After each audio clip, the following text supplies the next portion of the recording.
Yeah, this that new. It's that new swag. It's that new swag. It's that new spaz. I say, new water, new ice, new neck piece. Police in the back, they gotta catch me. Only met me one time, she wanna sex me. New life, new bitty, and she sexy. New water, new ice, new neck piece. If the police pulling up, they gotta get me. Only after could I touch her and she let me. New bitty, new bag, new VV. I'm the nigga with the bag and I ain't trapping. I apply a little pressure, ain't mad. I can fly it in the mountains like a Latin. I could never fall in love, I learned my lesson. Grandmother still alive, so it's a blessing. If my niggas down bad, I'ma catch 'em. 15 to 1500, who want pressure? 15 to 1500, who want pressure? Fatality, my nigga on the beat. Get rich and throw my niggas on the beat. Street cred and I'm good on IG. Touchdown, all these niggas hate me. Niggas mad cause that girlfriend's like me. Off day and I'm Hugo Boss sing. Well known, you can Google my name. Same click, all that best I won't change. New water, new ice, new neck piece. Yes. We back in the building with another podcast, and this is Rawdope Podcast, and I'm your host, Hand 5000. This is motherfucking episode 116. And this episode one, couple mics down a little bit, Kenny. Kenny Fat, so what's happening? You know, Kenny on the boards. But we left y'all hanging last week, but we had to do some cleaning up to do, but we back in the building. Now, when you think about hip-hop, right, it's different genres of hip-hop and it's different levels of hip-hop. But when you think about conscious rap and battle rap, and then some people of ignorance, and I have been ignorant before, and they will say weirdo rap. You know what I mean? You think about that culture lies in Baltimore. It lies in Baltimore County. It lies in Baltimore City. It lies in the projects. You got spitters. You got damn right. You got spitters. You got conscious people. This guy that I got here today is one of the spitters of Baltimore. Older, mature guy that been in the game 20 plus years. You know, dropped countless of projects. And just dropped a project that's screaming crazy on every platform. The single, you know, a Baltimore anthem with Redman doing the intro. This guy also is getting his Black Thought on with the band. He's getting his Black Thought on with the band, man. And he's a conscious rapper, man. But, hey, listen, man, by the way of Baltimore City, East Baltimore, West Baltimore, Randallstown, man, I got y'all on, man. I got one of the spitters, and you going to know why he's a spitter. I got the boy Saleem, part of the Saleem and the music lovers in the building, man. Welcome to Rawdope Podcast, cuz. What's good? Hey, thanks, man, for having me. I appreciate that intro. You made me feel super special. Yeah, you've been doing it for a long time and putting projects out for a long time, and I feel like, hold up, we got some cardinal rules on this podcast, cuz. No fuck shit, no fake shit, no foolishness. Anything you say can and will be used against you on the internet. That's it. You know what I mean? And, you know, I'm a black guy, so I need that shit to go out in the morning. You know what I'm saying? We need the numbers running up and the units running up. So we trying to get a bag out of this. But we like, before we get into the music and everything that you got it going on, we would just like, we like our guests to introduce themselves to the audience. People may be looking that know who you are, but give us a little bit of you, who you are, a little bit of your upbringing, where you come from, and then we'll get into the interview. Absolutely. So, again, my name is Saleem, born and bred in Baltimore. I would try to claim a section, but you know, man, we lived all over Baltimore. So that was, you know, that's just what it is. So, you know, I claim Baltimore. That's my spot. So I'm an MC.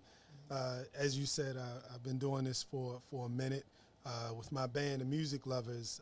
You know, we performed a lot in Baltimore, especially, I don't want to say about a decade ago maybe. Yeah. We just, pretty much any show that you saw coming through, Common, you know, De La Soul, The Roots, Wu-Tang Clan, Talib Kweli, Rakim, KRS One, you know, you Little Brother, you name it, you know, Slick Rick, you name it, we were part of that show, and I was very fortunate. Soundstage, right?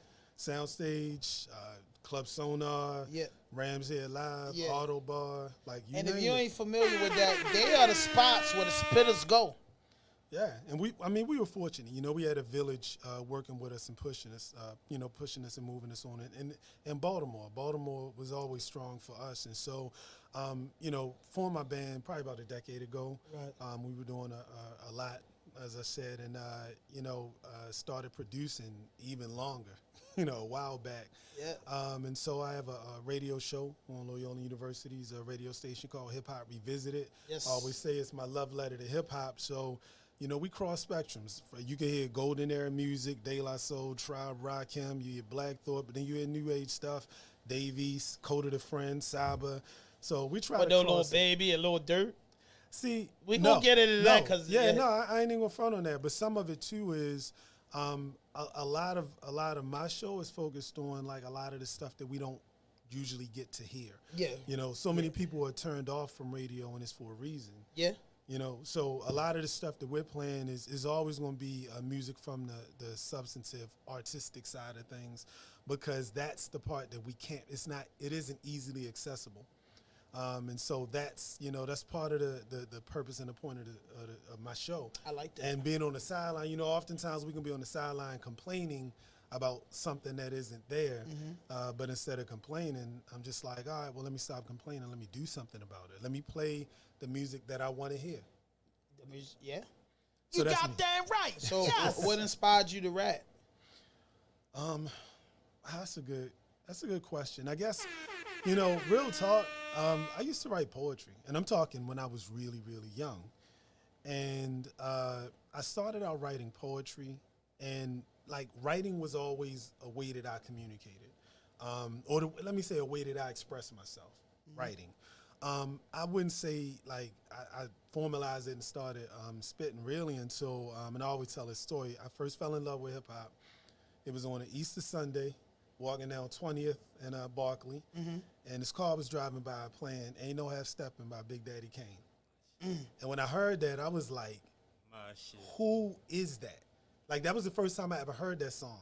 So that was a Sunday. That Monday, I went to the record theater down the street from me because, we had a bunch of record stores back then. And I bought Big Daddy Kane's first album. And ever since How old then, are you? like, we ain't dating me, man. We Yeah, ain't no, doing I'm just all saying, that. like, you know what I mean? The audience want to know that, though, bro. Nah. Like, I'm going to say this was probably, I want to say maybe 89, maybe 89, 90. 88, time to set it straight. You know, I have stepping word. But I'm saying when I actually heard it, copped it, maybe let me say 89. Let me say that was about the time. And I really started like writing at that point. I never saw myself as an MC. Like, just because you do something, you can write words that rhyme, but you don't necessarily think you're a poet or an MC.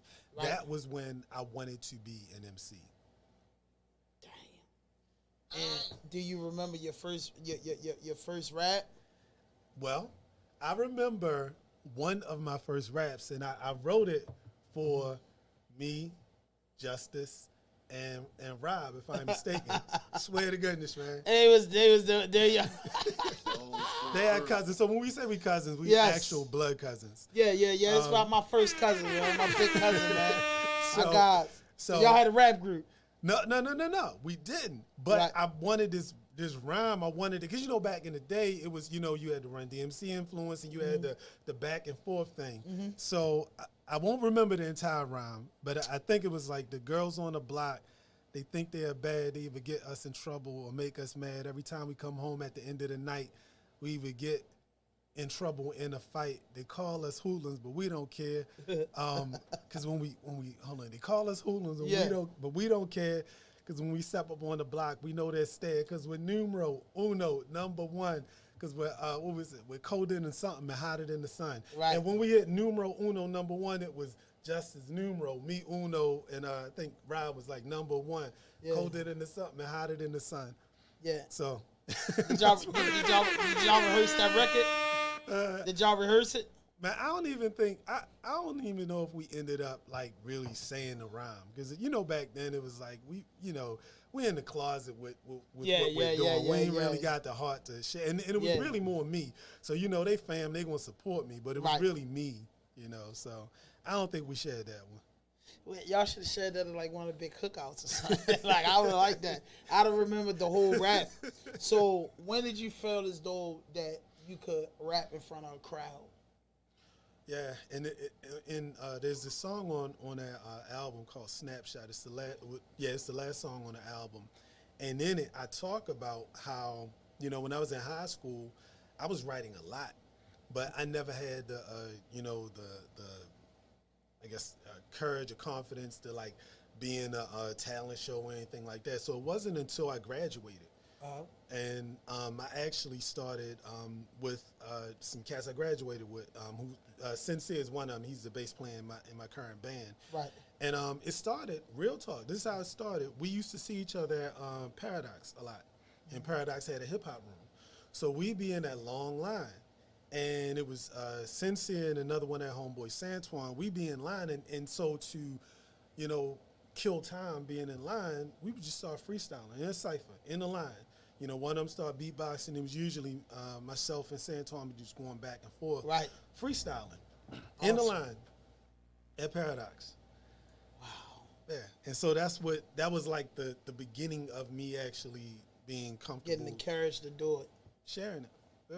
When you remember when you first recorded? I'm going to tell you.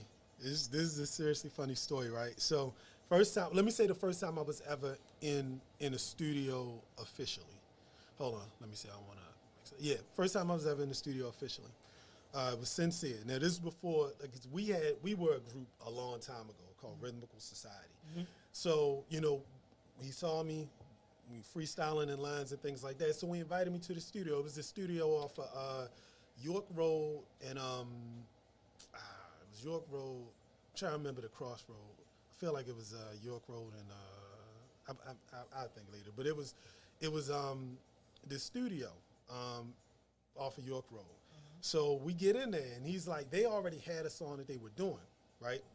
So we said, okay, after the song, because it was like, I think three or four main members in the group at that time. And so after the song, he said, but we want to break into a cypher at the end of the song, right? So end of the song, it's like, I want to say maybe 8 of us around a mic. Yeah. So, at that time, I was just a freestyle, like, fanatic. I'm a demon, right? Yeah. So I write, but I don't write as often as I would typically write. So as I write now, I'm freestyling. So I'm like, I'm going to kill this. I'm like, wow, as soon as they get to me, I'm just going to murder this. Like, everybody going to learn today. If you don't know, you're going to know. Yeah. So it goes around like 4 people. Get to me. Get to you, the 5th man. Brain freeze. I can't think of anything. I promise you. I'm like, yeah. And nothing. I can't think of a thing, man. So I'm like, are you serious, man? Like I'm thinking I'm gonna show out. Yeah. And I'm showing out, but in a different way. So then it came back around to me, and I was ready and I was in my zone, and then I just went off, and so it went from there. So that was the first time I was ever in the studio recording. Okay, listen. By you being an older guy, we're gonna talk a little bit more about your show. But by you being an older guy, and let's say 1990 per se is when you just started with the art. From 1990 to now, by you having this listening ear, how much have you think hip hop has changed? And has it changed for the better or for the worse? It's a good question. It's a little loaded, but it's not truly loaded. But I say it's loaded in this sense, and I don't know if people, rock with the way I say it, but hear me out, and I feel like you might connect. So, in terms of whether hip hop has changed for better or worse, I'll reserve that question. But speaking to hip hop's changing. Hip hop has changed, and it has always evolved. Sounds evolve. That's just what it is. People push the envelope, and they take it to different levels in terms of what you perceive hip hop, or rather, the boundaries of how you perceive hip hop. Mm-hmm. So, Run DMC came out. UTFO, Curtis Blow, groups like that. We looked at hip hop a certain way. But it was defined by what we had, by the examples we had. Then when you had that next group of MCs, you know, LL Cool J, Big Daddy Kane, you know, Rakim, you know, KRS One, when they came out, they showed us. I know for me personally, they just showed me a brand new world. Because as much as I was into hip hop, I couldn't have imagined lyrically people doing what those guys did until they did it. And so then they took it to a different level. Then when you have people like Wu-Tang and Nas coming out showed me a different level of hip hop. And again, he expanded the boundaries of what hip hop could be. So I'm saying that to say people have always expanded the boundaries and they've always challenged. When Dre came out with The Chronic, it changed the landscape of hip hop. And we were just talking about this on my radio show last week. You know, before that, hip hop was so heavily influenced by New York and the New York sound. Dre showed us that hip hop had other sounds that they could tap into. Tribe showed us that hip hop had other sounds they could tap into with jazz. And so, you know, hip hop has changed. What I think in terms of what we have today and what hip hop is I think far too often hip hop is a catch-all phrase for anything that has a beat and someone sort of rhyming. And I think, damn right. you know, I think it does a disservice to the creativity of this younger generation. You know, like, you know how club music and house, they definitely overlap, but they are different. So club music is not house music. What's the difference, though? I just thought house music, I thought club music was house music because, like, I lived in, you know, New York and New Jersey before, and they would say, like, yo, it's house music. Like, it's fucking Baltimore club music. You know what I'm saying? So, yeah. Because you know, I don't want to get too far away because then I know I'll probably get off track. My main point is that there is a difference, and even though things may be closely aligned, there's a difference. And so I think hip hop nowadays, I think there's some music that isn't actually hip hop. But I don't say that in like a denigrating or negative way. Right. I think these young people have innovated in a way where they split off, if you will, from hip hop, and what they do is a spin-off, but it isn't necessarily hip hop. And then when we define it as hip hop, we do them a disservice because then people tend to judge it on a scale of hip hop, and they find it lacking. So I don't want, you know, because I can yip and keep talking. I can get to your question about has it changed for the better if you want me to. No, I want you to get into it. So, has hip hop changed for the better? Generally, I would say not really, but then some of that depends on the levels that we're talking about. So hip hop has changed for the better in the sense that it's more accessible to people. Anybody can get at hip hop. Technology has made it so that anybody can do hip hop. And so it isn't this elitist type of thing. What about monetarily? It definitely has elevated. It is elevated, but it is also taking a hit. But just the music industry overall is taking a hit. So I love the fact that monetarily people are able to do more, get more. I wish that we, you know, the founders, the people who are the building blocks of this, I wish they were able to have some sort of union. Yeah, and experience some of what they created. Because when they created it, it was still a new thing, and they didn't even understand how to fully monetize it. And once generally it was figured out how to monetize it, it was already being exploited. So I appreciate where it's gone, though, in terms of more people being able to grab a hold of it, touch it, more people being able to monetize. The art of it is the part that, you know, hasn't gotten better. And what I'm really referring to is only music that's easily accessible. So music in general is like, it's a lot of dope stuff going on. I mean, I'm sure you've been talking about it. It's a lot of... You got damn right. Yes. I was actually just sharing shit, excuse me. But what I think is, from day one with hip hop, it's always been different shit. Because Ice Cube wasn't talking the shit LL Cool J was talking. Big Daddy King wasn't talking what G-Rap was talking. Facts.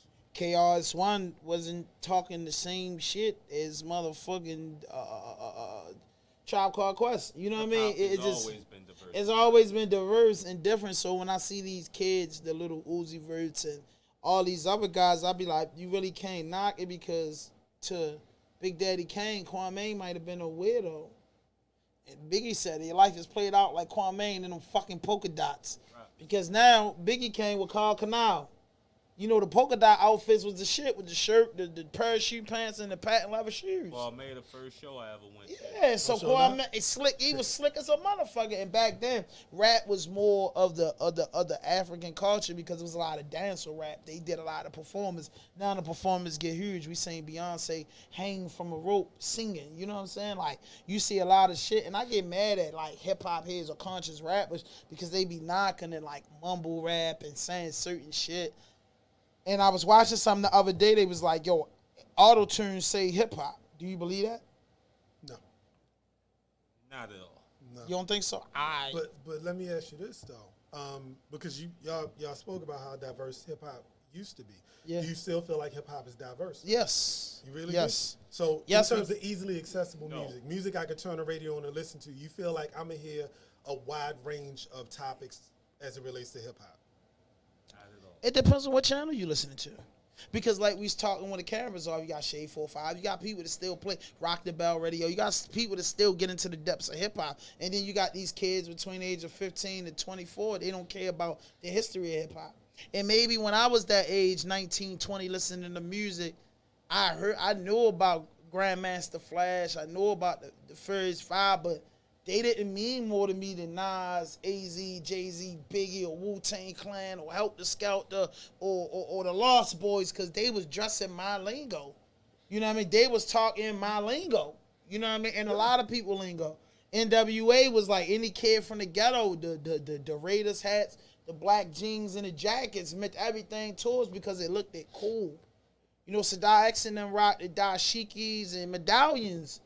Back then, before I understood hip-hop, I wanted the medallion. You catch 87, 88 pictures, they got a motherfucking Gumby with a medallion. Everybody, you know what I mean? So, colors. but after that, you know, the medallion played out and it became with a Jesus piece. You know what I mean? The medallions turned to Jesus piece, and then they be like, oh, they spent too much money on jewelry. But if you look at him back to Slick Rick the Ruler, one of the greatest artists ever, he wore a lot of jewelry. He showed arrogance and cockiness.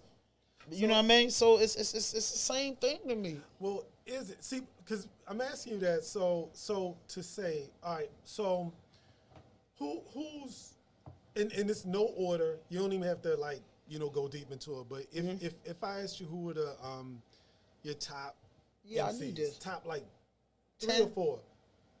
Let me say your favorite MCs. My favorite MCs of all time. I will have to say of all times, I will have to go down the line of this is no order. Of all times, I will have to start what I fell in love with first, LL Cool J. Cool J. Ice Cube. Okay. You know, out the NW. Ice Cube and Ren, I would just say NWA.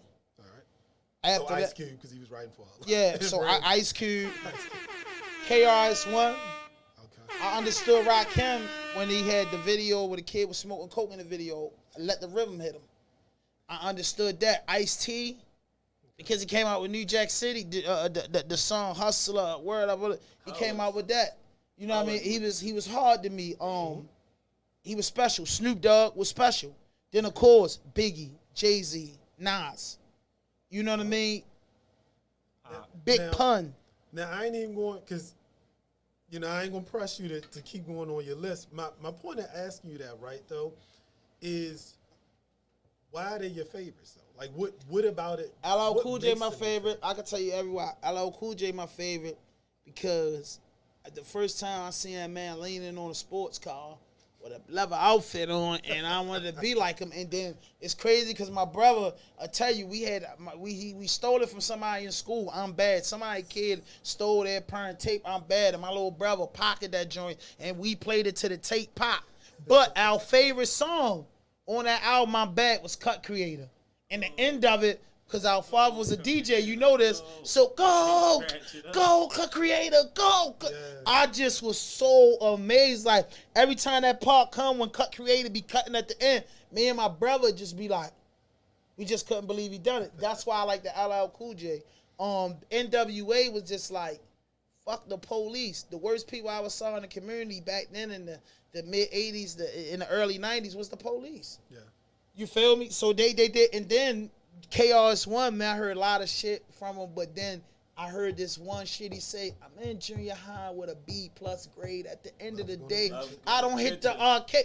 I loved him for that ever since then. I understand You him. got that right. Snoop Dogg was like my 8th grade year, getting out of high school, and he was young, he had cornrows, he was smoking, and it felt like he was making a statement, and I felt good about his music, and it was different because I'm from Baltimore, and I come up off of New York rap. My daddy was a DJ. I come up off of gospel music, oldie but goodies, and New York rap. You know what I mean? And good party songs. You know that. You did too. Like, we know that. I don't know nothing. I know gospel songs and oldie songs before I was even fucking born because my peoples played them all the time. So Snoop Dogg gave me that feel. He was young. He looked different, and it was like, man, I don't want to wear my shirt tucked in my pants. So, and then I want to wear my hair crazy. Like, I want to have my hair cornrow. I want to wear a bush. And I don't want it picked out like they did in the 60s. I want to wear it like I want to wear it. So that's how I fell in love with Snoop. And Wu-Tang Clan was like everything everybody wanted to be. Know what I mean? Same damn low sweater. You know what I mean? You felt that. If your mother went and spent $90 on a low sweater, you wore with every mix and match you can get. I relate. So all the hip-hop people that I fell in love with was just people I could relate to, and they got me through something, like Tupac, then Biggie. Then we got down with Biggie. I played football, and then he said, hearing the coach scream at my lifetime dream, I want to grow up, stack my dough up so school I didn't show up. It was like my father was talking to me. Mom said, grow up before I check myself, disrespect myself, put the drugs on the shelf. Nah, I couldn't see it. Scarface King of New York, I want to be it. Rap was secondary, money was necessary. That was my friend. You know this because you're a hip-hop right. head. It's real shit that I say to everybody that's white. If you really love music, these niggas our mans, and I never met a nigga day in my life. Absolutely. And see, and part of the You reason got I that asked right. you that too Yes. is because, you know, when we look at, like, one of the things that's notable about artists like a Nas or a Jay-Z or people like that, when we look at them, for us to put them into this, you know, sort of this Space. upper echelon, into this space, it's because we're looking at their body of work and there's some sort of judgment being made. And we're saying, like, all right, this is different. Like, these cats are different. Jay-Z is different. Different. You Very know, different. It's different. You know, Big Daddy Kane, Rakim, but these cats are different. But the only way that we can, the only reason we can say that they're different and tell that they're different is because there's some sort of metric or judgment taking place. Meaning, like, I can hear what you're saying lyrically. I can hear the music. I see the imagery, and I'm saying that I'm separating what you're doing from someone else. So once we start doing that, then we are judging music, and we're making a judgment of good, bad, or somewhere in between. And so I like music that you can relate to because even when you hear Rough Side of the Mountain, a gospel song, and it depending on what you going, it gives you that feel. I always grew up listening to different type of music, and it gives me a feeling.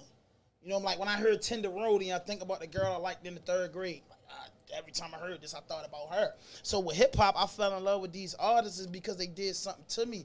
Like, it ain't easy. It got me through a lot of days. Biggie ready to die. At one time, I had suicidal thoughts as a teenager, thinking it's at the end of the world. And when this nigga said these words, I felt like that. I said, he gotta be from over there. He gotta be of the culture. He gotta had to went through what I went through to say this. You know what I mean? So that's what it is. That's my cadence with it, man. I just love everybody. I fuck with niggas that I could relate to. You feel me? Like I wasn't a J. Cole fan at all. It's kind of hot in here, Lee. So, motherfucker. That's my engineer. Shout out to Digital Impact. But I'm a big guy. That's the Henny. Nah, ain't no motherfucking Henny. I can't even drink no Henny. You ain't even shout out to Saleem for supplying us with the Henny. But goddamn, fucking up my chain to start, Lee. Y'all niggas slim, massive build. I'm 300 pounds. Fucking help me out. Yeah, God but you were damn. saying, I mean, all of us are like that. We relate. The generation before me related more to Run DMC and UTFO, Curtis Blow. Yeah, because that Grandmaster had to be Caz, Mellow amazing Mellow. because they was off of the Jackson 5s, New Edition. And now them guys that come up in the end of the 70s, like my father and them, they found the new way because they didn't want to doo-wop on the corner. Shit, nigga, that was cool for my uncles and them. They love old school because that was the style when you went out, you dressed up. Versus we wore sneakers to the big party. Man, if you could half of us disrespected the tuxedo on the suit and put the tennis on with it. Well, now, Yeah, definitely because now everybody wears sneakers or Jordans. It became a fad. So that's just my thing on hip hop, and I think hip hop gets separated because it's like the spitters don't respect the niggas that made money that ain't spitters. I disagree. I think so much of it is one.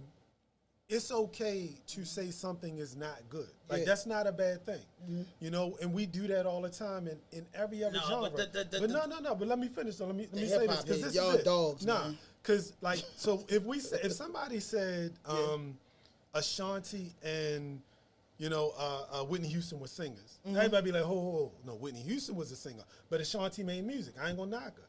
Janet Jackson made amazing music. One of the best-selling artists of all time. But she wasn't a singer. But she wasn't really a singer. And so we wouldn't put her with Whitney Houston, but we would say they both made really great music. But they was on the charts together, and they compared them a lot. But not singing-wise. Yeah. So if we compare them, we may compare the songs, but we're not comparing them. And so what tends to happen in hip-hop is we say that every MC is exactly the same. We compare them exactly the same. Right. And that's not a real thing. And so I think spitters, we never had problems. Like, you don't have to be super lyrical to make great music. So I think what it is with, and I ain't going to say spitters. Is it jealousy? I'm just saying music lovers. I think what it is we're looking for the substance and the art in it. Because you got to remember, the generation of spitters I think you're referring to, think about the eras they came through, right? Yeah. So we came from Motown. That was our parents' era, right? Motown and disco music in the 70s. That was our reality. That's the only music we knew.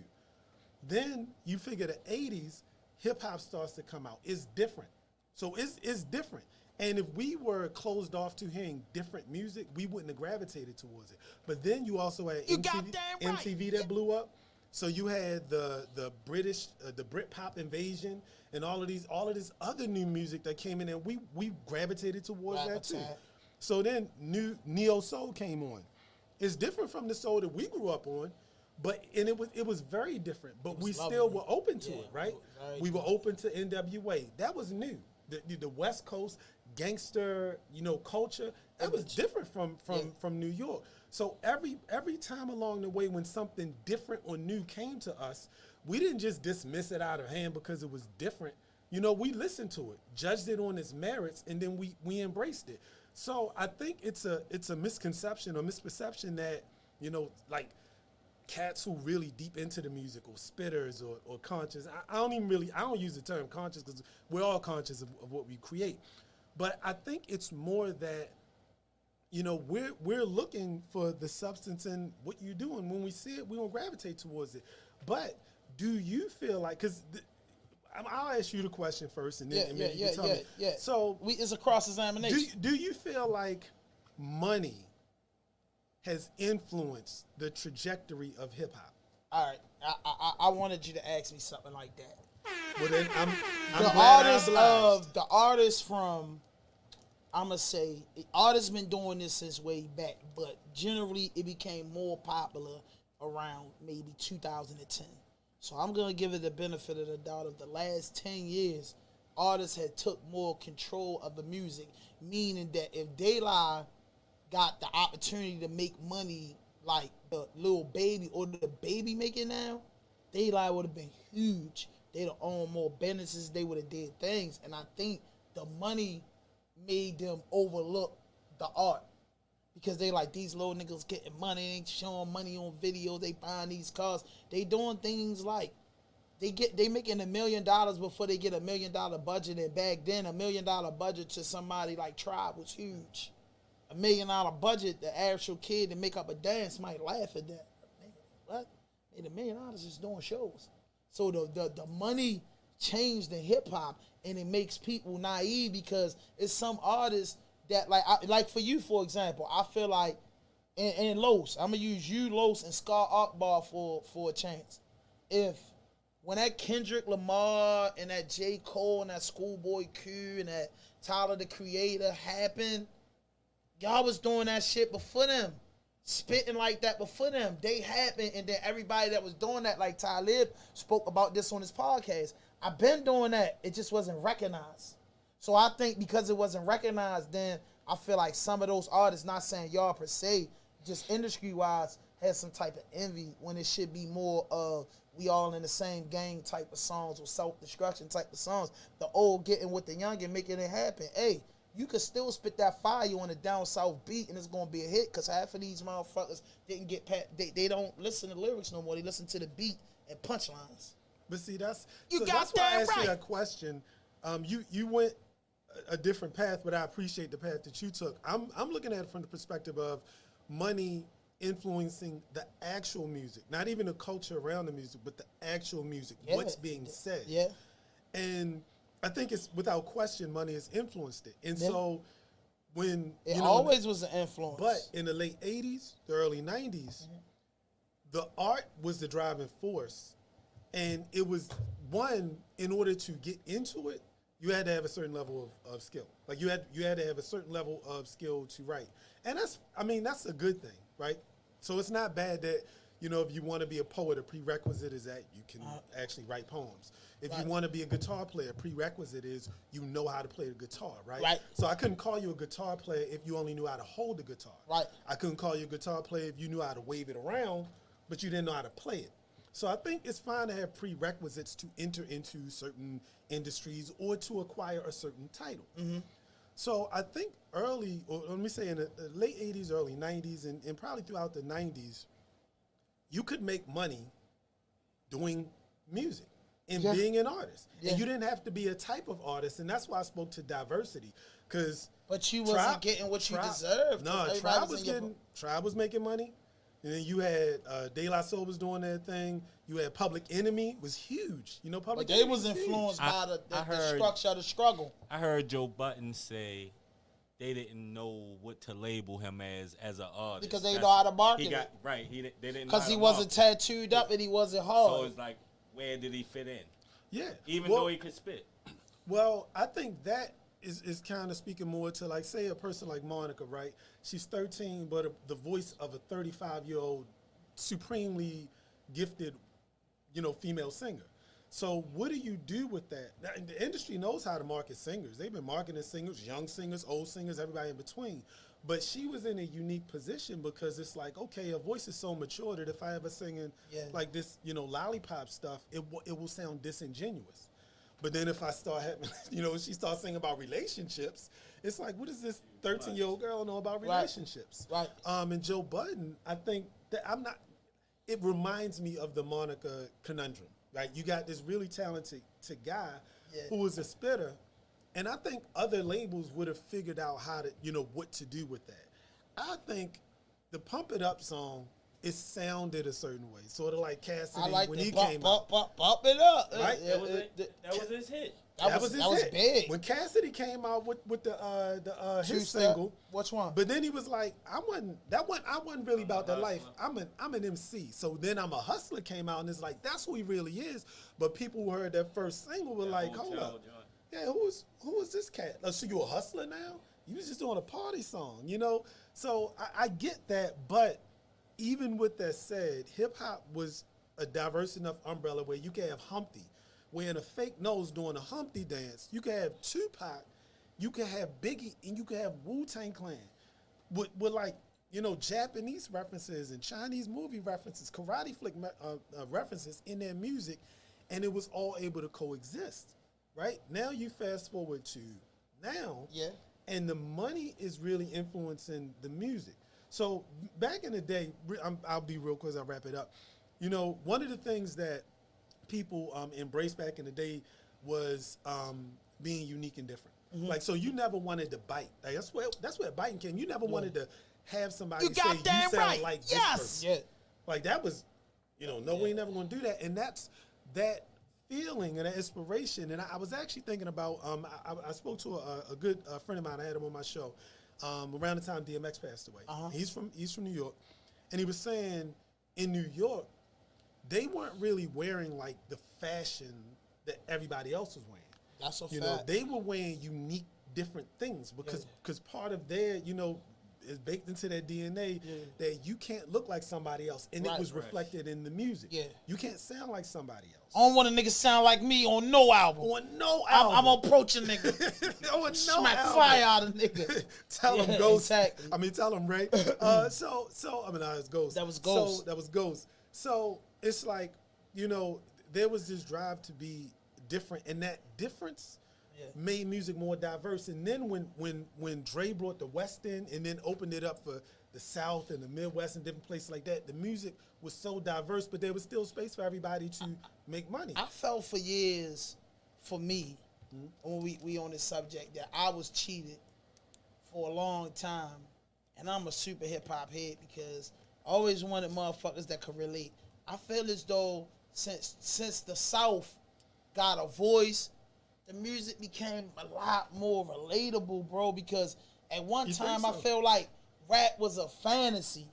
You know what I mean? When you looked at MTV and you see them hopping out of limos, you thought that's what it was. But then when you seen these guys that come from the back road and these dirt roads in these country towns, they was saying what it is. It is what it is, and this is how we got it, and this is what we stepping on. You feel that? I feel like that with Pimp C and Bun. They was doing that 8-Ball MJG. They was something different. They was something different that early on music where it touched me. And then when Master P and that Tank got the move, and I said, oh, I found my genre for me. And listen, I grew up with my homeboys up Park. I used to make fun of me. Oh, you talk like you rap, like you act like you from New York. But all I did was listen to the great legends that come from the hip-hop heaven. New York. But when I found the South, it was like the New York niggas I always could relate to it. But the South gave me that, oh, that nigga just said he missed the ice cream man on the track. You know what I mean? That might have been your cup of tea, but he said he's the ice cream man. That girl just said, we come scrapping, we roll thick. It just remind me, yo, it's a new Wu-Tang Clan, but they talking the lingo that we talk. You get what I'm saying? Because sometimes rap went over nigga head. Rap, go ahead. No. That's actually I've never heard that point. So that's interesting because like while you were talking, I was thinking like, okay, is that valid? But my immediate thought when you said it was, this was my immediate thought. The South is really big, and that's a huge segment of our population to not have anyone representing them. Yeah. So in that sense, I definitely feel like the South entering into the conversation of hip hop was one, great for hip hop, great for the South because you have a voice, you have artists who you can actually really relate to. But if it's not Sean Carter, which is one of the GOATs as far as lyricism, as far as current, listen, Jay-Z come from carrying the crates to being like, come on, man, to being, I don't like to use the word because I'm Muslim, calling anybody God, but they use that word in hip-hop, God MC. And you be like, damn. But he been in the game 30 years. He had to carry crates to make $1 billion. You understand what I'm saying? It's LL Cool J been in the game for a long time. He ain't make $1 billion yet, but he a couple hundred buns up, a couple $100 million up. He's not that Jay-Z. So it's like above and beyond, bro. Like the South, for me, did what New Yorkers was kind of like, to me, was afraid to do. To do for self. Baltimore got the best fucking rappers that could last the next 20 years, but we ain't get a shot yet. You got that right. Yes. And because of that, New York got they just due for so much. Everybody we love come out of New York. But then it was like, yo, you don't heard from this nigga no more. You ain't heard, he ain't had no album 3-4 years. And as I got older and learned the business, oh, he was in a rinky dink thing. He did something the label don't like, and they took him off the show. Down south, them niggas was selling their shit out the trunk. So, in the West Coast, how do us as people that live on the East Coast missed that. The West Coast worked out the trunk. The South worked out the trunk. New Yorkers was looking for the push. You talk the Wu-Tang Clan, they'll tell you how they were pushing tapes out of their trunk. The wool. And I mean, there are other artists who pushed it out of the trunk. I'll say this. Where they learn that from, though? The West Coast and the South. No, Us up north wasn't doing it at first. They were. That was Who just their was? hustle. Give me 3 independent artists that you could say made it out they trunk, like DJ Screw did. DJ Screw went from making these tapes in his basement. Hold up, listen. DJ Screw went from making the tapes in his basement to getting a historical spot to making hundreds of thousands. Too Short did the same thing. Now give me a New York artist that sold out the trunk and went multi. I mean, honestly, if you look at their track records, like, I mean, and you talking about artists who did it, look at the mixtapes. That came out of New York. So look where they at. They got the major labels right there in their backyard. Why wouldn't they be chasing deals? And so exactly. But so that makes the hustle different. So part of what I was going to say is because you propose a question, but then I could propose the same question for the South. Part of what New York had going for it was they have the biggest media market. Yes. So it's like if I'm a create my own line of turkey sausages and sell them in New York, I have so many places to sell it, and that's where I'm looking to reach my customers. Maybe if you are from a rural area, you know, you don't actually have all of these stores to sell your stuff. And so you have to actually create a market yourself to sell your stuff. And that's not good or bad.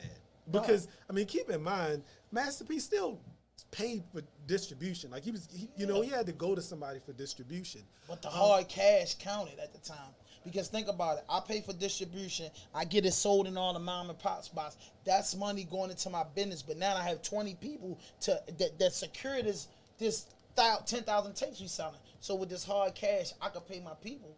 And with the business cash, it piles up. You get what I'm saying? So I think for real, I just think down south introduced the game of big labels because we had Rockefeller Records. Yeah, Def Jam. Def Jam was New York. Yeah, but I mean, that's one of the first major. Do you think Def Jam was bigger than No Limit Records? The history is richer. But do you I was think? Say, yeah, unequivocally. That's easy for me to answer. But do you think? Yeah. But do you think Def Jam ever had a bigger year than No Limit Records? Yes. When? I mean, they had several bigger years. They had a huge year when DMX released 2 platinum albums in the same year. Def Jam had a whole lot of big years. But did Def Jam drop over 30 albums in 1 year with platinum artists? No. Because they dropped the album a month. Because when DMX dropped, nobody could drop because the whole office, the whole building's behind DMX. Nah, but they were still dropping other artists, and No Limit wasn't dropping like 30 platinum artists. No Limit did really well. Like the thing is, I ain't going. Side money actually bringing in the move. It was still side money. Yeah, because as a label, you can't just bring like if Def Jam, the record label, only brought out DMX, 2 albums from DMX. They going under. I mean, they were doing their thing. Like they had Nori, they had X, they had Murder Inc., they had everybody. They had everybody. But what I'm saying is, Russell also was backed up by Rick Rubin. His staff was full of hitters and smart interns from college. But Purse did it with homeboy, yo, fat, get your ass off the couch. Little bro, come on, Uncle John, come up out that motherfucking basement. Percy had a whole, Percy did it with the hustle. I mean, it was just like the Percy did it. Not saying I love all his homies and everybody. Percy did it with he did it with the underdogs. Percy did it with the underdogs and succeeded past the statute of limitation in my eyes. Nobody's greater and produce more artists than the state of New York.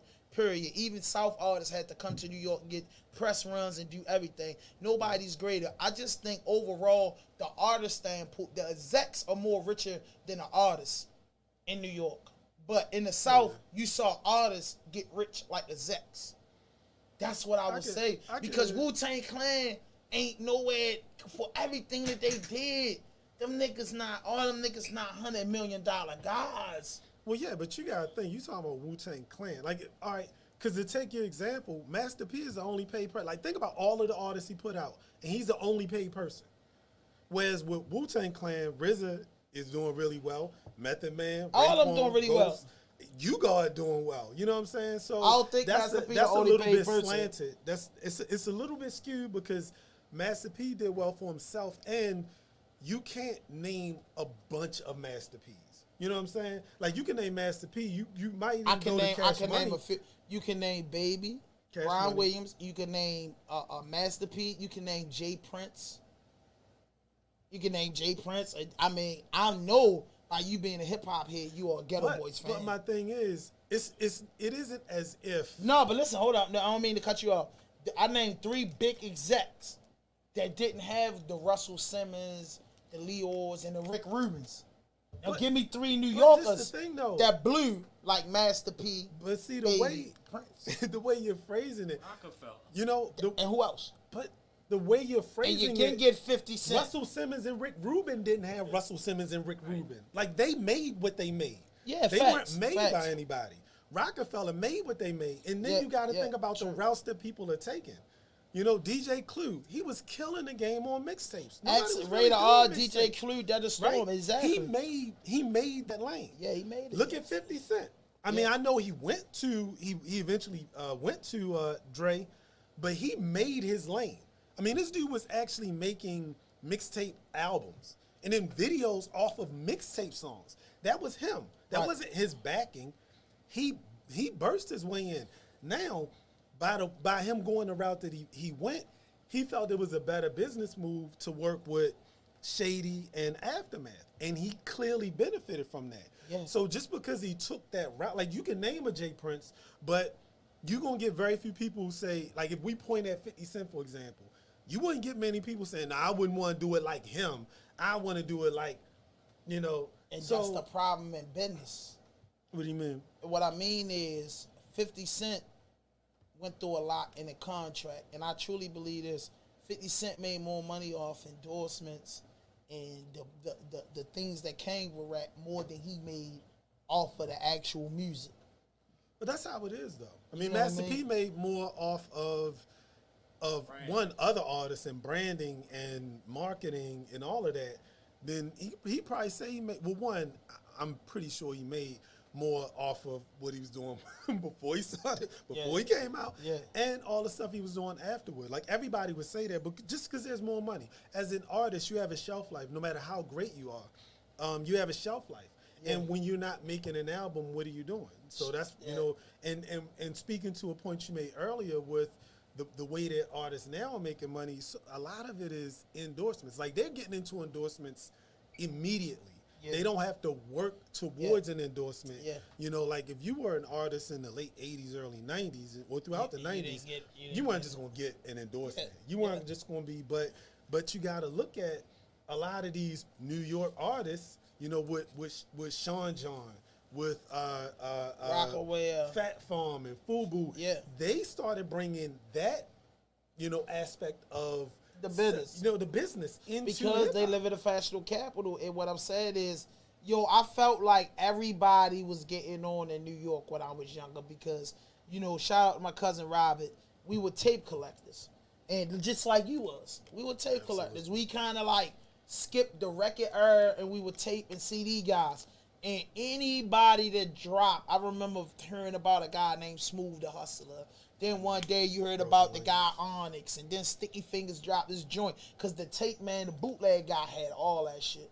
You get what I'm saying? So, the bootleg niggas was the best. How I found out about DJ Clue, Rated R, and shit like that was with that joint. Desert Storm. Yeah, DJ Clue, Jealous One's Envy. Yes. You know what I mean? And he wasn't saying let's go, and that was everything. But what I like to say is, for me, as a guy 40 years old, I would want to say hip hop. I love the way hip hop has turned, bro.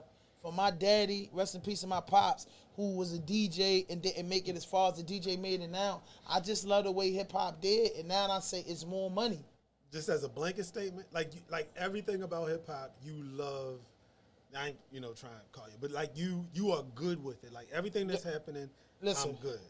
I'm not good with everybody, the artist. Of course, I'm not good with Nazi Action. Fuck, come on. You know what I mean? That's not hip hop. I'm just saying. But I am good the way hip hop is turned because I think I've been a fan since like you, cuz since 1990, and I think for that 32 years that I have to love the culture, man, I honestly say, man, we've been through some good fucking eras.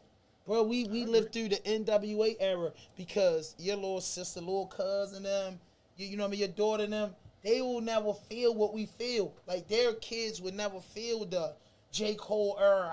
You know what I'm saying? So it's like, yo, y'all got cheated. But we came in the beginning. We the second generation of listeners. We the second generation of listeners. It's 4 different generations every 10 years. We know music from 1990 to 2000. After that, it changed. You got that right. Yes. And it was supposed to. In 2040, we'll still be listening until it was written in Illmatic, 60 years old at the cookout, and people, what the fuck is they listening to? They won't appreciate that, but we'll still appreciate that. And I believe that the culture has grown, bro, because at the end of the day, you, Saleem, all the projects you put out, and I appreciate all the work you put out because I'm a fan of the art and the culture, first and foremost, not because we family, because I'm a fan of the music, and you do what I do. And if it was appreciated the way it's appreciated now and the internet exists, and somebody just left a comment, if it was Facebook, Instagram, Twitter, and that shit exists, you'd have been rich. No, because fair. I remember, I think Uncle Smokey had passed. And we was talking about music, and you gave everybody that CD, the orange cover with Saleem on it. Yeah, I remember. But I listened to it over and over because I was proud. It was that I wanted to tell you this to give you your flowers. You know what I mean? You don't drink, so we can't give you no Hennessy. You don't smoke, we can't give you no weed. But we'll give you all the bottled waters that you want and the Gatorades. But to give you your Gatorades, I appreciated that because I'm like, damn, cuz put a whole project together. I gotta do one. And I probably didn't come out with my own project till 15, 10, 20 years after you showed me that, bro. But you've been doing it so long, and our got cheated off the internet. And I guess all the shows you did, and I ain't mean to stop what I was talking about, but I had to tell you, I was in prison. I seen you on MPT. I was proud. Stop. I was in prison. You did a show. There's a bunch of people out there. And another thing, my girlfriend, my old girlfriend, she played Rams Head Live, all the neo soul spots, and it was that CD. Back then, before I went to prison, that CD, I had the CD, and she was like, you know about Saleem? Like, I see all his shows. He be performing. It's my cousin. But I was mad as a motherfucker because I'm saying, damn, I'm a fan of cousin. You don't even listen to my shit like that. But she go to all the Music Soul Child, the Kendrick shows, and they was the opening up she was doing for Trial for Daylight. You were doing, and that's her type of music. That's her type of vibe. And then you was ringing bells, but the internet didn't exist then. And then if it did, I felt like your value would be appreciated. But the rebirth of hip hop is XM Radio. Radio, period, because radio always been an outlet for somebody that's been in the game to get their show and do something and then podcast. Yeah. You know what I mean? So let's talk about that new project you just released. Now, how the fuck you get that intro from the GOAT, Redman? See, well, one, thank you. I appreciate you saying that. And I think as artists, far too often, we're always forward. We're always looking forward. When we're a creative person, you create something and you're on to the next. Mm-hmm. And each step along the path, you don't necessarily I don't want to say you don't value it, but every step that you take, you're not looking where your foot lands. You're looking where your foot is going to go. And so far too often we don't appreciate our own journey. And so I appreciate you. I thank you for saying that and appreciate you saying that because I think now in 2021, I'm finally starting to appreciate the journey more. Yeah. And I mean, before I get into what I said, let me give you your flowers. And I can't take the flowers from a big cousin. If you gonna give me some, man, you literally created something out of nothing, like this non-existent, market. And it's almost like people didn't realize they wanted podcasts until they heard your podcast. And I was like, oh, yeah. And I mean, just how large it has gotten, man. Like you have I know a it got ridiculous large. platform, man. Yeah, you know, thank you. you know, you got a ridiculous platform, and that's that's the part of appreciating the journey. You know, because you're thinking big in terms of where you eventually want to go. Right. But I definitely think you need to make sure you appreciate where you are, and all of the stuff it took you to get here. You know, because that's an amazing part of the journey. The thing is, when you reach a goal, you reached your goal, and then it's done. Got The that best right, man. part Get that of the bitch journey- fucking horse, man. Got that. Fuck shit, Let no the fake shit, no Yes. foolishness. You know, but the best part of the journey is the journey. Yes. It's yes. the walk. Yes. So I can't really take credit for the Redman thing. That was shout out to LeVar, who rocks the drum machine in the band. It was him, you know, and him just reaching out. Like I'm still learning. This Oh, cause I environment. gotta say this. I'm gonna keep it real with you because I just had a moment. It means a lot. Coming, nobody know that's watching this unless it's a family member watching this. Where we come from, Yep. it's a whole different cloth, and it's like I tell. Robert asked me one time. I always used to text him and be like, "Man, put our last name on it." And one day he asked me like, "What you mean by that?" It's like, yo, like, you know, our uncles and you know where we come from, nobody never made it out. Where we live to break that generational curse. When one of us made it, our last name means something. You get what I'm saying? It don't matter what English or what Carter or what Higgins it is, it's one of us.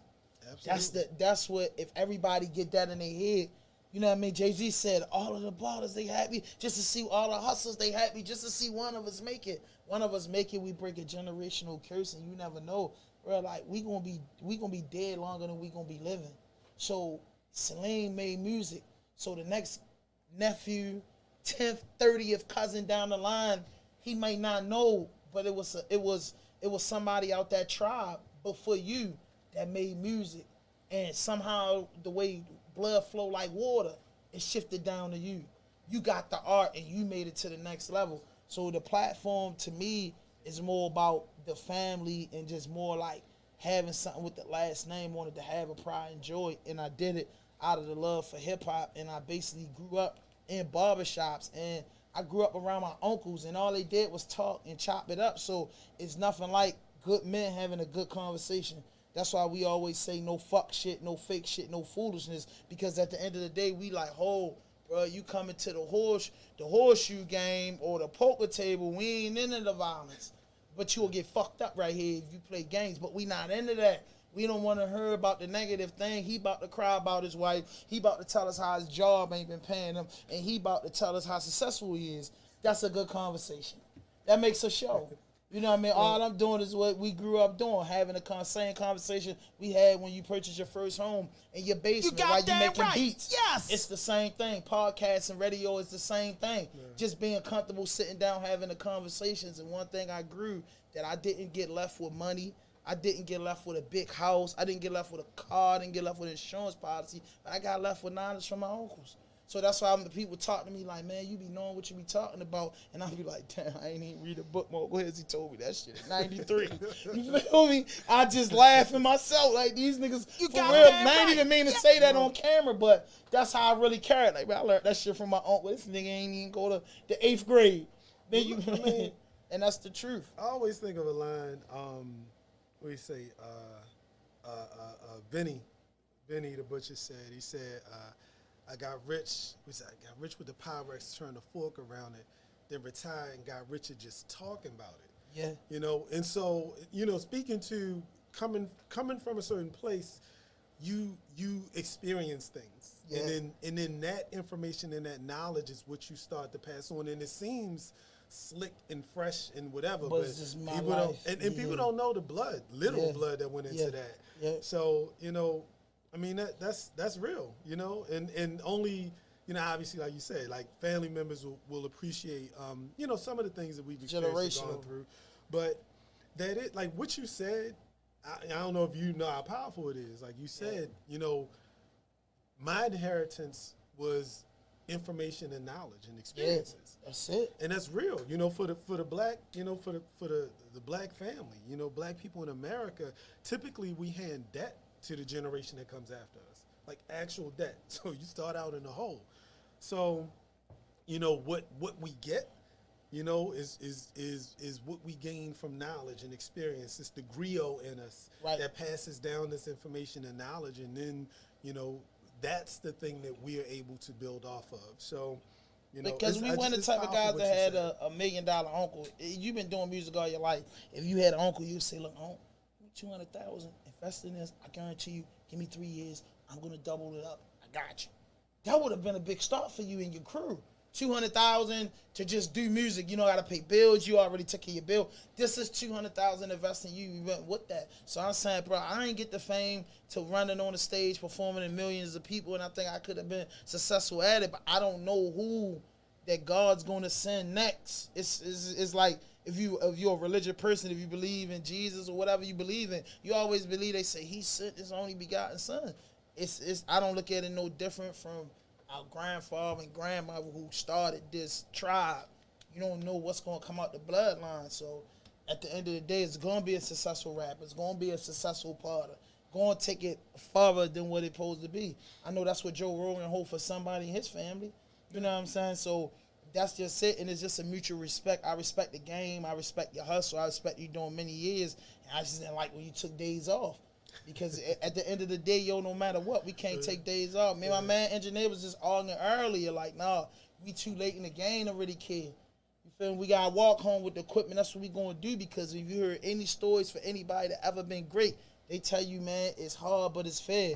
And your hard might be sleeping in the car, and your fair might just be 100,000 out of all your hard work. I don't know what's gonna do it, but I know if you do it. I'm missing the finals right now.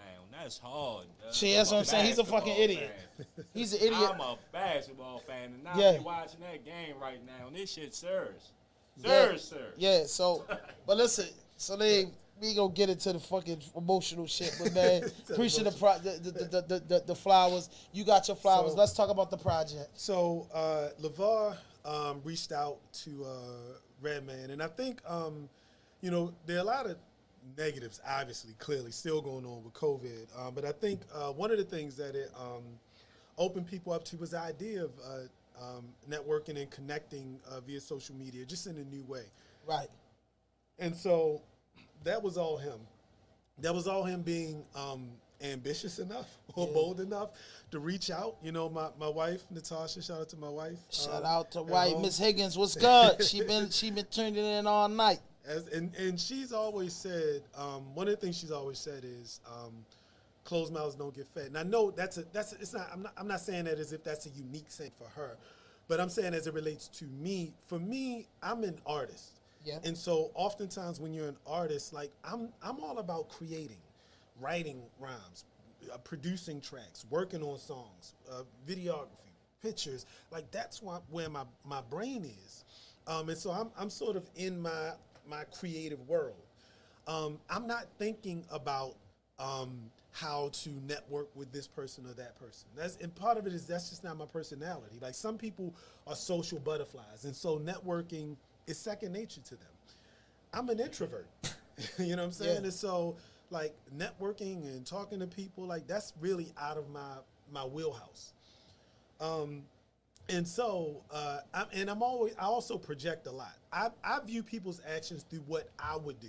So in terms of me figuring out what you would do, I was always thinking, what would I do? And I know for me, I'm an introvert, so there's certain things I wouldn't do. So long story short, thankfully, LeVar is far more of a social butterfly than myself. Mm-hmm. And my wife telling me, dude, just do it. Like you Saleem. Yeah. That's who you are. So, you know, so we just started networking and building and you know, thankfully LeVar again had the courage to reach out to him and build with him, and so that's how you know, Redman being on Baltimore Anthem came about, and it was a really good look, and he was a really good dude. He is a really good dude. Yeah, he's a legend. Real cat. Like he's, you know, you could take his words to the bank. He's a good dude. So I'm thankful for that, and obviously it was a good look for our project. You know. Let's get into that joint. Baltimore anthem, man. Saleem and the music crew. The music lovers. Hey, Yeah. Redman is in the building, of course. Cut it Yo, down a little Saleem, bit. what Yeah, the this hell shit was is cool. up, I bro? was like, yeah, dang. Ladies and gentlemen, I got a PSA announcement.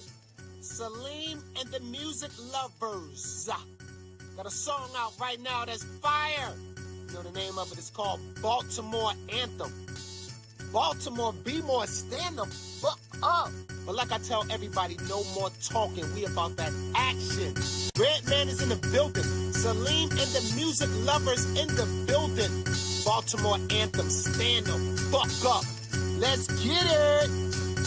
I ain't a killer, but Saleem kills tracks with no feeling. If you missing lyricism, kid, I feel ya. Recognize dope shit in my old bitch, you look familiar. Scribbled in the middle of the villa, Baltimore spitter, Charm City representative. Hail from a gritty city in the midst of shots with criminals. Catch bodies in broad day, off of North Ave and Broadway. Crack box scattered in hallways, with kids getting in the small thing. Teens making money the wrong way. Raw came cooked up with rusty stove top with pop toss, top round blues and pork chop jaw. Floors got it confused, got a couple YouTube hits. Now you talk about you got full clips. That's why I spit steam. You like the measles, can't believe it. Whack motherfucker still around with COVID-19. Baltimore. Street legend. Got the hood from starving. Hey, little soldier, you ain't spitting the broad. Yes, y'all. You know the stakes is high. Got you sprung off the realness. With the wrong band and the wrong man. I don't battle no more. I stand back to back, my rap pass, turn around and draw. Metaphors far beyond yours. We ain't kids, I'm dope, and all your rhymes are cocoa. My rope memory is beyond dope. Pen stroke flowing through deep quotes, just be high power. The street folks get love from corner store thugs who cop raw. Tech savvy cats telling me I should sky more. College provost yelling out, telling about hands in the sky, getting loud with the word of mouth. Heard about rhyme skills, there would never die spill. On behalf of mine, every single line real. I'm not hype without substance. More metaphors with no budget, but the people seem to love it. So I publish street news. It's for my street news. Concrete dance for my family. Baltimore. Street legend. Got the hood from starving. Hey, little soldier, you ain't spitting the broad. Yes, y'all. You know the stakes is high. Got you sprung off the realness. Yes. Okay. Let's get the who turn my mic down a little bit. Let's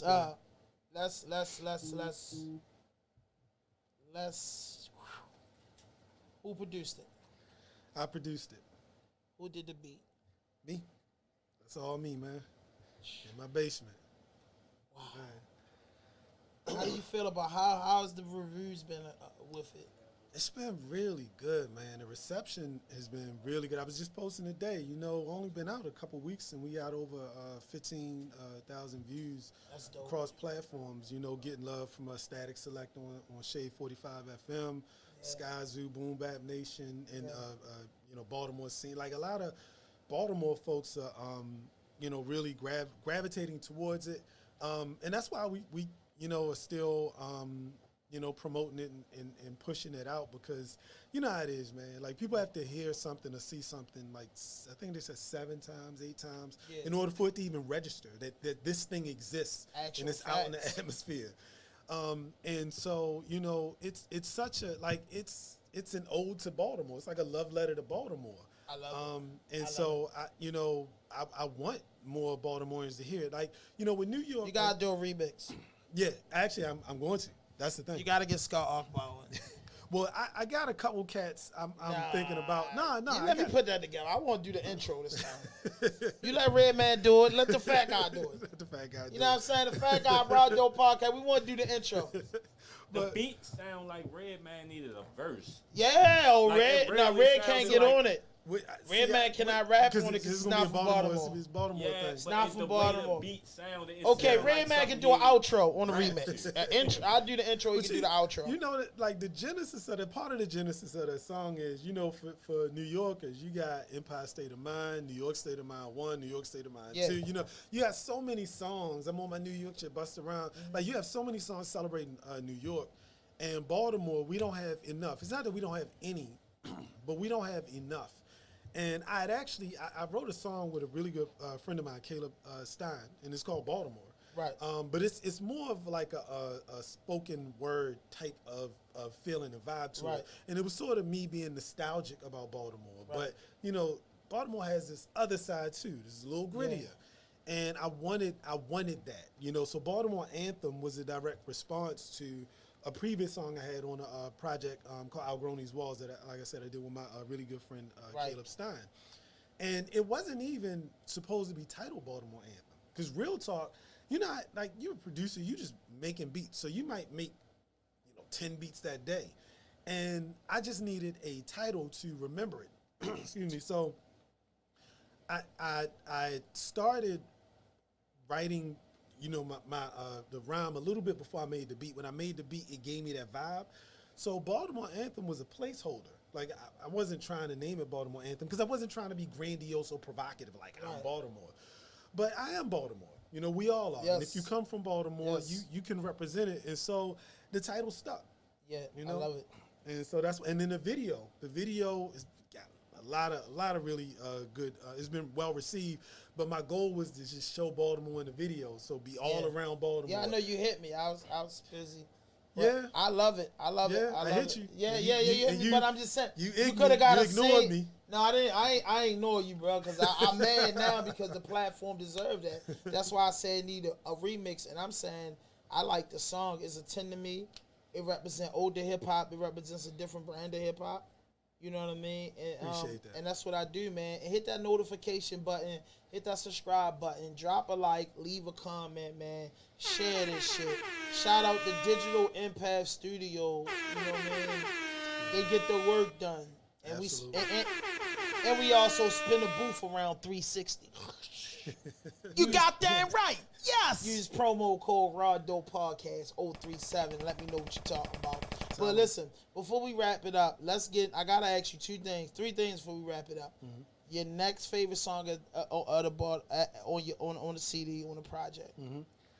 Next favorite But we're song. gonna wrap it up. We're gonna wrap it up with that. But first, let me ask you. You have to give us, and you're an older guy. I want you to Like, give I keep us. putting that out there like that. No, I look you know good, why? man. I don't even look my age. It's flowing in the bloodline. You got that right. It's Yes. flowing in the bloodline. But what I'm saying is, what I learned messing is, I want to share this before I get back to my questions. All my life, I always wanted to be older. So I loved being my age because I said, damn, when you make it that far, you know what I'm saying, you got a story to tell. And I think that's why the podcast space works for me. You get what I'm saying? Because I love the History Channel. I just love history. I love my family history. Whether it's the history that you like, it's the history that I love. You know what I mean? We got some wild stories, and I love them. Like, fuck it, that's what it is. I didn't control what family I was in, and I love mine dearly. But I gotta ask you, give me your top 10 MCs of all time, including Baltimore artists. See, that's all right. So the top 10, because I don't say a few months back, I did 6 through 10. Yeah. And I did top 5. So I'm gonna try to see. Actually, let me see. Do I need technical help? Well, I can tell you this off top. So top MC all time for me is Black Thought. I got Nas number 2. Yeah, okay. KS1 3. Okay. Rakim 4. Uh-huh. Pharoah Monch is 5. Pharoah Monch is 5. Pharaoh. Pharoah Monch. Then, come on. My rhymes, my pens, my pad. He's a beast. He's And a I done monster. made it to the struggle. Don't judge me. What you say now? The kids know it now, Yeah. too, with J. Cole. Yeah, So- shout out to J. Cole for the remix. I know, right? Because it's funny. That's something. So after that, it's come on, Saleem. I'm looking. I'm literally looking at my notes. You 'cause I did it. no, cuz. So You my big cousin. You supposed to know that shit off the top of the dome. nah, I don't respect that. You supposed to. You know what you I listen to. literally did a show. I know. but- I know. So And- we and got Jay-Z. I think Jay-Z is 6. okay, Jay. I don't know this Just one off the top of the Jay-Z head. 6, LL Cool J, 7, Talib Kweli, 8. Common, and Lauryn Hill. I respect it. I respect it. Now, I have to ask you this. What's your favorite album of all time? And you only can pick one. Easy. Illmatic. That's not a hard question. I thought you was gonna come with something hard. No, Yeah. it's Illmatic. You got that right. I Yes. have I have to respect it. So Illmatic. the next song, we ask you to play this song off the joint. What would be the next song you want us to play before we wrap it up? Next song I want you to play is a song called City Life. And it was the second single that we released on from But the no album. video. No video for that. We only have a we did a live performance for that a while back. It's like basement studio sessions, but no video for that one. And it's a really important song for me because it's very personal. Like so, Okay. sometimes you can only say things. You can say things musically that you wouldn't be able to say in person. And I'll tell you. I don't know if you want to play the song first. Or you want me to explain that? You can play it first. All right, so in the song, you know, one of the things I thought about, and I talked to my mom about this, is before she passed away. Rest in peace, Aunt Geraldine. Yeah, my baby. You know, part of the song, in fact, if you'll indulge me, so the song starts, they're telling me I'm so Baltimore. See, I know Baltimore. Got all the scars and scrapes that claimed a smaller boy, became a man still standing on these hardened floors. Blood stains the wood grain, the pain of modern war. No extra lives, no online campaign. This ain't a game. See, your murder rates got names to break families. Can it be that it was all so simple and the system wasn't trying to build a wall to separate the gunshots from the arts district? But the tipping point is that the system is indifferent. 11 of my uncles died before I reached 35. Funerals were more common than communion. I got more obituaries than report cards. We normalize death, trying to ignore scars post-traumatic. But when you live amongst death, the habit is to expect another death with every breath. Tragic. So I'm talking about all of that, you know, it's like when you think about all of the people we lost, I mean, it's staggering, it's mind-blowing. Like, and we don't live with it every day, but we live with it when we start thinking about, you know, Uncle Henry. Yeah. Or Uncle Hizzy, Uncle Junior, or Yeah. Uncle Smokey. You know, we start, you know, we think about it and feel the loss when we start thinking about it. So Dad. that's city life, man. Wow. That number You crazy. got that right. Yes. Lost 11 uncles before you was 35. 11. I was just thinking of my age, like, fuck. And I was in prison a lot. But anyway, fuck that shit. Play that song. Let's go. Long live my uncles, man. I'm putting on.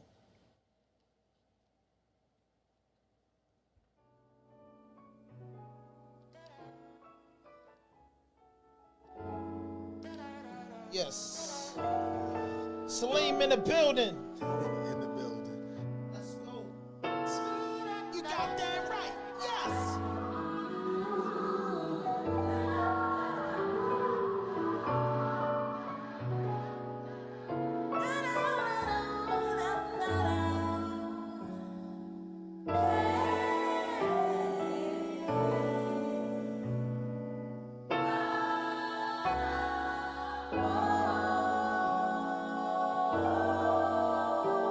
They telling me I'm so Baltimore. See, I know Baltimore. Got all the scars and scrapes that claimed a smaller boy. Became a man still standing on these hardened floors. Blood stains the wood grain, the pain of modern war. No extra lives, no online campaigns. This ain't a game. See, your murder rates have names that break families.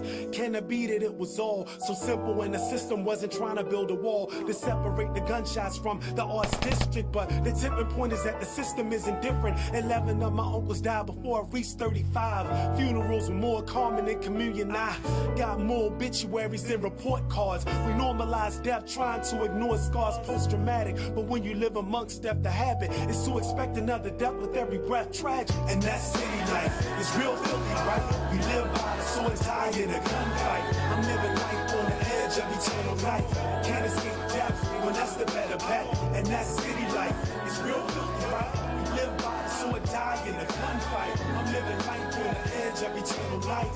Can't escape death, well that's the better bet. We mainstream lost, bullets of pop culture. YouTube and death and consumers are the top vultures. Fascinated with death, their appetites won't be sated unless death visits their doorstep. See, pain, it's not an abstract concept. I'm conscious of the tears dripping through my beard was nauseous when Uncle Bill left. Stan and Uncle Junior, Uncle Henry, it's too many for me to consider listing. I listen to the soundtracks from the city. Hope in the middle, a gunsmoke is gritty. A beautiful struggle to see a pretty black smile. Walking by a pile of garbage while a river Nile Nile delivers tainted water to the seeds I am. Black fist with the black jacket wearing a black tam. Look, I'm not a victim, but I've been victimized. And now my spine is strong enough to look you in your eyes. And that city life is real filthy, right? We live by the sword, die in the gunfight. I'm living life on the edge of eternal night. Can't escape death, well that's the better bet. And that city life is real filthy, right? We live by the sword, die in the gunfight. I'm living life on the edge of eternal night. I can't escape death, well that's the better bet. Rosa Parks sat down, Malcolm X stood up. Martin was assassinated, James Byrd decapitated. Strange fruit growing, southerners not knowing if it's ripe enough to pick, with a gun or with a brick. Mega ever shot by a gun on the bricks of his driveway. Left behind a wife and 3 kids. This is highway robbery or black exploitation. 3 black senators to represent the nation. 1 black president. It's not equality when lobbyists control all our governmental policies. Hurricane Katrina victims still without homes, but they fixed the Bourbon Street and the Superdome. They fixed downtown Baltimore for the tourists. But 5 blocks away resides Baltimore's poorest. Black men have the shortest lifespan of anyone. Black women raising kids on a single income. Scream revolution, I'll stand front and center with the red, black, and green skull cap for the winter. Blood, sweat, and tears, cause somebody's gonna remember how my forefathers were terrorized and dismembered. I'm dying for my pride, so if you call me a nigga, you better have a gun and the heart to pull a trigger. Young kids respect death, so they keep dying in the street corners, in the gutters, undignifying, embracing ignorance. City life filled with this. Will my words ever make sense in these tenements? Yes, I'm articulate, a poet, but my penmanship does not measure how black I am. That's ridiculous. City block with 12 border homes, that's ridiculous. Blue lights flashing on the corners, unconspicuous. Martial law, lock down the land of opportunity, relegating crime and drugs to the black community. And that city life is real filthy, right? You live by the sword, die in a gunfight. I'm living life on the edge of eternal night. I can't escape death, cause that's the better bet. And that city life is real filthy, right? You live by the sword, die in a gunfight. I'm living life on the edge of eternal night. I can't escape death, cause that's the better bet. And that city life is real filthy, right? You live by the sword, die in a gunfight. I'm living life on the edge of eternal night. I can't escape death, cause that's the better bet. And that city life is real filthy, right? You live by the sword, die in a gunfight. I'm living life on the edge of eternal night. I can't escape death, cause that's the better bet. Yes. Yes, man. Yes. Yes. Yes. Yes. Thank you, man. That one hit home, bro. Yeah, That was deep, boy. You got a lot of music left. absolutely. Hey, but listen, man. I thank you. Hey, listen, hold up. Tell us about the radio show that you got going with Loyola Absolutely. University. Shout out to Loyola Shout out to Loyola for giving a University. hip hop head the opportunity and How about working that? And John DeVec, appreciate it. So the name of the show is Hip Hop Revisited. It comes on every Saturday between 2 and 4. You can visit hiphoprevisited.com or WLOY.org. Check the show out. And that show is, like I said, it's my love letter to hip hop. The same with you, like you said, these are the conversations that we used to have coming up. These are the conversations on my show. We cover the conversations, sort of barbershop talk that you would have through hip hop. Who got the better album? What was the best diss song? Who had the better interludes? Who had the best sophomore album? So, and like I said, we cover a wide range of music. I'm a fan of, hearing new stuff. This episode coming up, new music. A couple of the cats are local. So I'm all about new music and the art of music. So again, that's hiphoprevisited.com. The show is Hip Hop Revisited every Saturday, 2 to 4. You can visit, my IG page. I am Saleem Music. That's I am, S as in Sam, ALEEM as in Mary Music. You can check that page out. Follow me there. I'm always live chatting during the show. So if you love good music and you love hip hop and you want to talk about it, because I do a live chat during the show, then I won't come check on your us show out. and argue about hip hop. Do you? Because I will definitely have you. Come That's on. what I want to do. Okay. That's what I want to do. All right. That's what I want to do. You heard it here. Because I just feel like I just want to argue with you about hip hop. Just bring some type of face on. I want to come on the show, man. And once again, man, I appreciate your show, man. And I just hope it go to every level that you can go to. That. Oh, and let me also say, not forget to mention, the name of the album is The Year Was 2020, Saleem and the Music Lovers. It's available on all major platforms, so you can stream it, download it, cop it. You can, see the video. Baltimore Anthem is the video. You can go hit my page up and go to the link in the bio or YouTube page. Yes. Like, check it out. Spread the word. Baltimore got a lot to say. So, subscribe, follow. And, I appreciate you bringing me on. We've been trying to make this connection for since a minute. COVID. Yeah, but I'm thankful that we were able to do this. Appreciate you and proud of you. And I apologize. Thank you, but I apologize for the smoking. But this is the bar. You don't hang in no places. I'm a crash when I'm driving home. Nah. You ain't gonna crash. But once again, man, I like I said, man, I gotta give you Gatorade, your water, your flowers, however you like it, man. I like what you're doing. I always like what you're doing. I'm a big fan of what you're doing. I want to say, keep that shit going, man. Keep pushing. Put that shit out there, man, because people put a time limit on hip hop when there's no time limit on no other genre on music, and it's been getting better with that. So, man, just keep making music, and I just feel like you one song away. We don't know when we gonna get there. You know what I mean? But all we know is every morning we gotta wake up and do what we love. We gotta take care of our personal business because that's what we gotta do. But my personal business has helped me survive in life. My dream and my goal to make it out is what I'm doing. You understand what I'm saying? And I know you love music, and I'm just saying keep that fan base ears full. Absolutely. You know what I mean? But one thing for sure and two things for certain. You're an artist, and before we wrap it up, you're an artist. You got to just give us some bars a cappella. You a spitter. I mean, you can't leave without spitting. I can't. You know what I mean? That's a fact. You can't leave without spitting. I need them Saleem. I need them raw bars. I need you to go in. Rawdope podcast. Saleem, shout out to the whole music lovers. Shout out to his whole team, man. But Saleem, the God MC out of Baltimore City, man. He loves the art. He's the creator of the art. He's the destroyer of the art. He's the producer of the art. He's the engineer of the art. He's a student of the art. He loves the art. Now, live right now, we need the bars. We need the fucking bars to display how much you love the art on Rawdope podcast. We need the bars. So, I'm one of the nastiest cats you know. And if you disagree, you don't know me, but you quote me after I flow. Spit like I'm rude as shit, hawking while I'm talking until the spittle drizzles out and ruins your mix as fluid as it gets lyrically. Kids say they nicer than me, but in the mirror they copying my delivery. Freestyle religiously, so I can go off the top, spit shit that sound better than what they scribble and connect my words together like hyphens.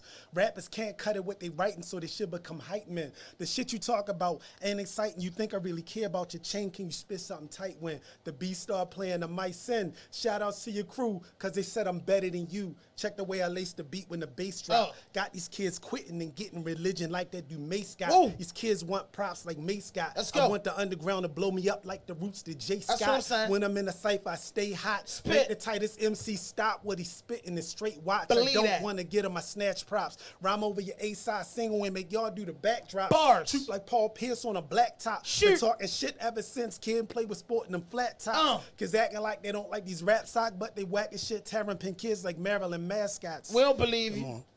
Yes. Saleem, let We him go more. Yeah. We I go may more. go. I may go. All Go. I spit some shit to make your fans fall out of the stands. The only way your album drop is if it fall out your hands. Only reason you should be in the booth is to make sure my mic's the right height while I show you the proof that your crew think I'm sicker than you. Spit like I got SARS with melanoma and an infected tooth. When I rhyme, I make them feel like a youth. Mike skills like Mike holding a tight cop and feels in the coop. My shit is sickening. Saleem, I dissect your lines and shoot in your rhymes before you even start spitting them. That's the way I'm living in. A rap world that got the weakest cats on stage like they thorough dog. Please hear my speech. Only way you'll test me, dude, is with a number 2 pencil and an answer sheet.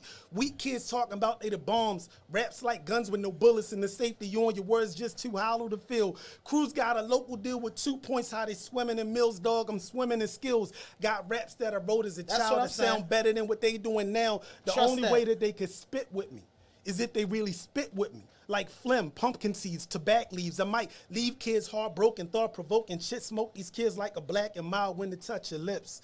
Saleem. Yeah.